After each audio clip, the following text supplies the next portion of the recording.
রাসূল বলেন কেউ যদি রমজান মাসে মারা যায় তার কবরে আযাব মাফ। কেউ যদি জুম্মার দিন মারা যায় কিংবা জুম্মার রাত্রে মারা যায় তার কবরে আযাব মাফ। কেউ যদি পেটের অসুখে মারা যায় তার কবরে আযাব মাফ।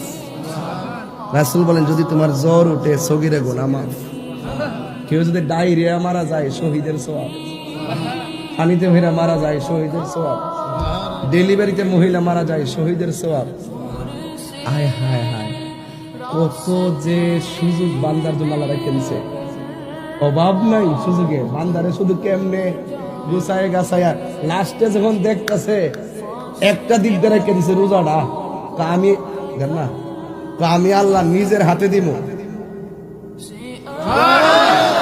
রোজাটা যদি কবুল হয়ে যায়, আল্লাহর হাতের পুরস্কারটা যদি আই হুরে আর আল্লাহর দেখা যদি হয়ে যায়, এই চোখ কি দুজকে যাবে?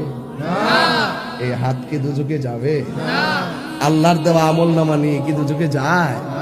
এটা রাখছে কেন? আল্লাহ বলছেন বান্দা হলো আমি আল্লাহর গোপন রহস্য।